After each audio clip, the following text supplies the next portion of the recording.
Hi Aquarius, my sun sign brothers and sisters, welcome to your March 2024 Astro Tarot. Can you believe it is March? Astro Tarot with me, Raphael from Radiant Reality. It's an absolute pleasure to have you. Thank you so much for being here. Thank you so much for joining me. Quick note, these readings are for your sun, moon and ascendant sign. I use whole sign tropical Western astrology for those of you that would like to know. So if you're only going to use one, watch one, make sure it's for your ascendant. It's going to be that much more accurate for you on that day-to-day level. Although I have observed, maybe this is just for me, but I've noticed that if you have an unaspected sun, your sun sign astrology tends to speak quite loudly.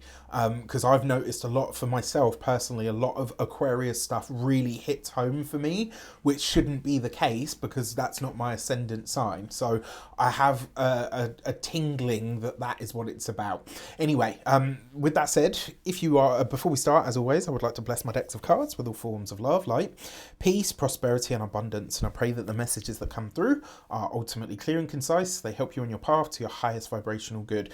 If you haven't already, please don't forget to like, share, and if you should so choose and it resonates, hit the subscribe button for the continued subbies amongst you. My sun brothers and sisters, you know I love you, and thank you so much for being here.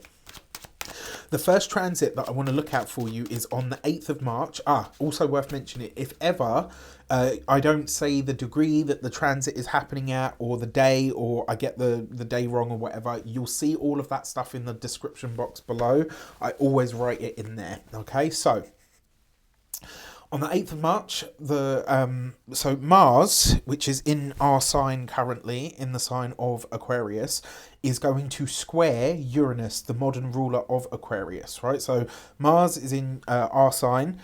The Uranus energy is in the sign of Taurus. Now, this is happening across the 4th and the 1st house. So this is a true square in the angular houses, which means it's going to be that much more powerful. Mars is in your sign right now, and it means that you are pretty lethal at this moment in time. And I really feel sorry for anybody that crosses Aquarius people right now, because they are likely to get it with both fucking barrels. Like literally, it's like I can feel that energy even in myself. Like I'm not playing, right? I'm really not playing. And obviously in and amongst the background of all of that, we've got this guy, Pluto, which, you know, whatever way you shake it or shape it or paint it, the power is with Aquarius right now. Okay, so watch out for accidents with this though. Mars in the 1st house or transiting the sun, do something to burn off the excess energy. You've got Uranus and Jupiter in the 4th house, expanding any and all emotions that you have. And this combination,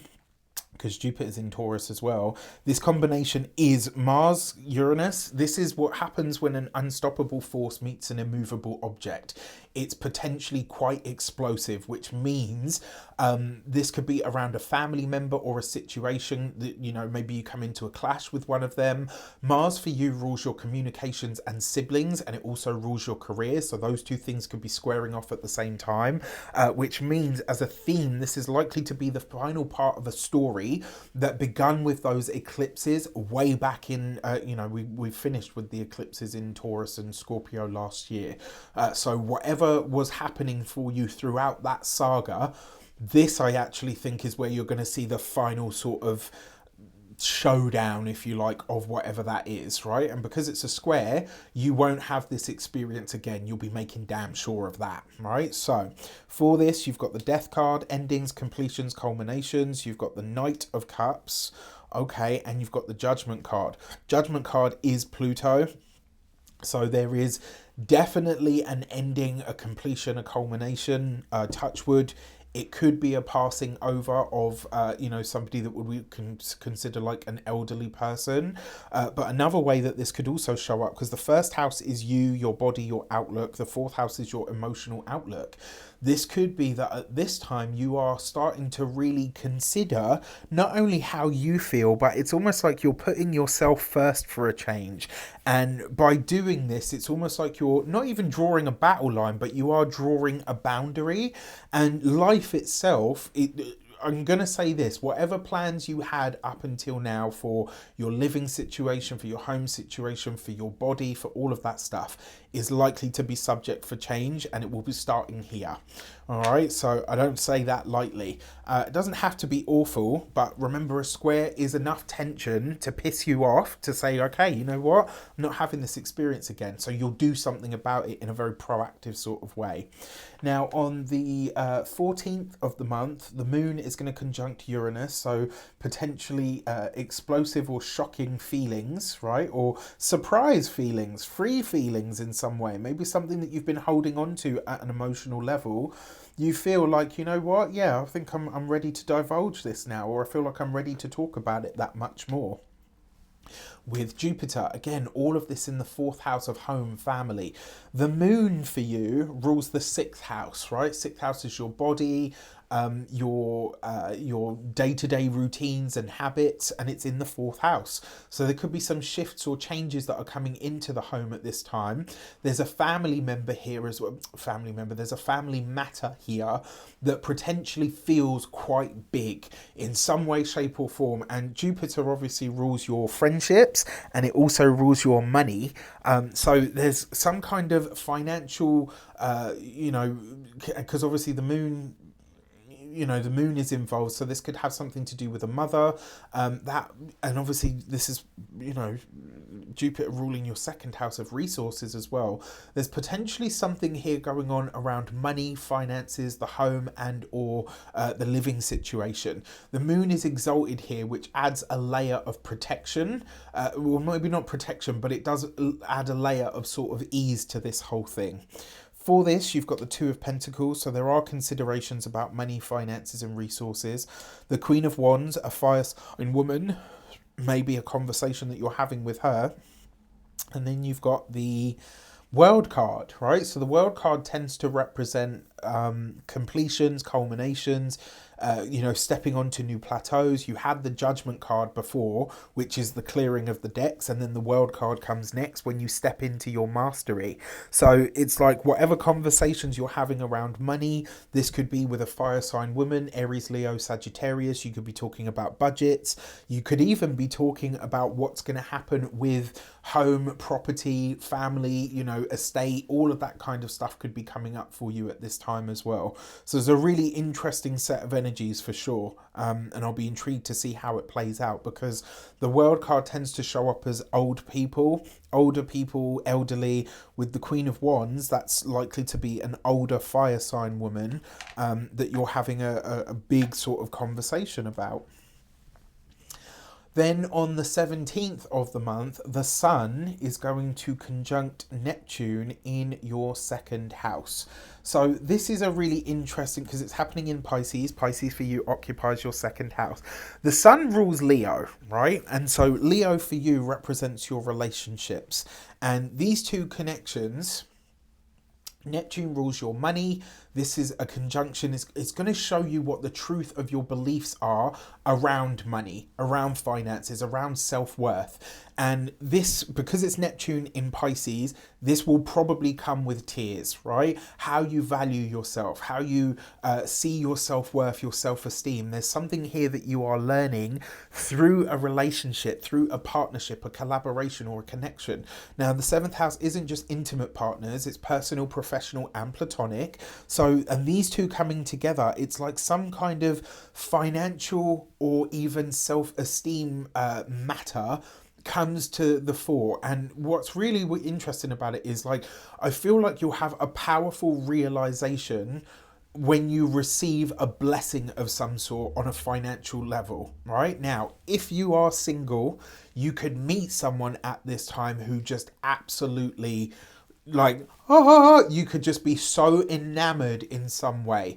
Remember, this is Neptune that we're talking about, so just make sure that you're getting the full story, because Neptune can distort. But another way this could show up as well, because Neptune is a very spiritual energy, it is very transcendent, it is very spiritual, sympathetic, it is very altruistic as well. It's very idealistic too, though, right? So you just need to watch out for that. You've got to keep your feet on the ground with it. But I don't, and if you've been with me long enough, you know I don't say this sort of thing lightly. This could be a spiritual love. This could be the kind of connection that maybe you have held out for the longest time. Now, I will also say, if you're already partnered, just make sure, it could be very deep, and it could be like a spiritual either reconnection of the relationship or a spiritual reboot of the relationship. So big stuff happening in the financial sector, and potentially in the relationship sector for you as well.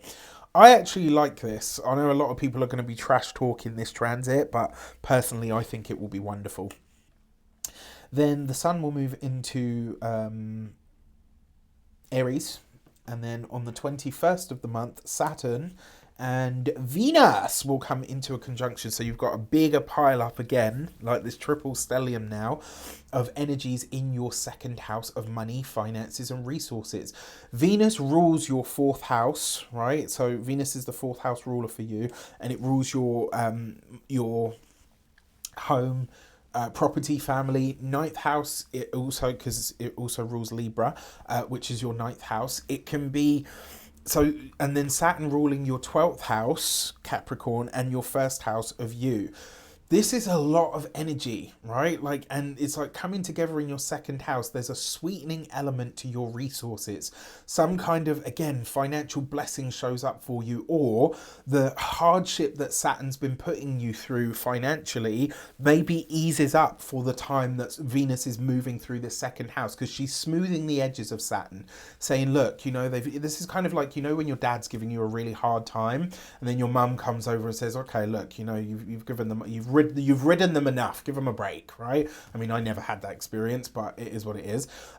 Which means that, like, and Venus, because she exalts in the sign of Pisces, and she knows the second house, because the second house has an affinity to Taurus. It's not the same thing, but they have an affinity.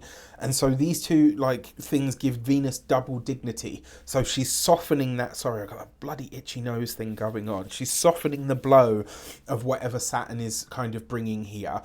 There's a blessing that comes from an unexpected source, and it's of a financial nature. So I actually really like this. As we get to the end of the month, I think the hardship that Aquarius has had when it comes to resources really starts to lift. So, and then for this, you've got the King of Pentacles. I mean, of course, right, with the Three of Cups, that's some kind of financial blessing, resource, maybe even a pay rise or a promotion for some of you.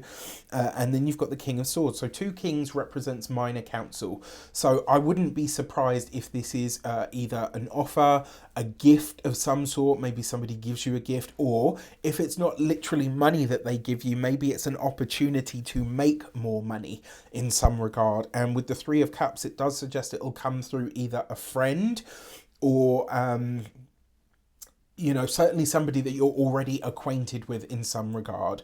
So I like this anyway. I'm totally here for it. I think that's going to be a really good transit for you. So let's get into your lunations. Let me move this and this and this. So on the, I can't remember the date and I haven't written it down, but Neptune, not Neptune, we will have a new moon in the sign of Pisces, which again for you is that second house. So your second house is really getting lit up this month. Your money house, there's a lot going on here. This is an upgrade to your finances, but it's also an easing or a smoothing of the challenges around your resources as well. So I'm here for that. Let's give these a quick shuffle and pull you. Oh my gosh, give me a break with the nose. Okay, it seems to have stopped now. Every so often it's either the tapping on the back of the head, or it's like somebody is literally stood in front of me with like a little feather and they're going like this on the tip of my nose, and it's usually right on the side of the tip, and it's like, it drives you mad. So you've got the gate 29 and perseverance. So all of the hard work and effort that you've put into making money, growing your money, investing your money, saving your money, doing all the things with all of your money and your possessions and your self-worth, all of this is going through a reboot because it's a new moon, right?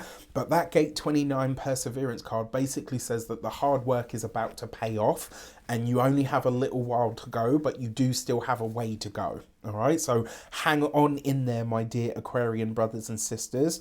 And then on the 25th of the month, I know it's the 25th because it's my mum's birthday, you have the full moon lunar eclipse in the sign of Libra in your 9th house, right? Foreign travel, distant lands, foreign cultures. I have a feeling this might either be an international connection that you forge at this time, or potentially for some of you, a trip that comes about in a way that you really just don't expect.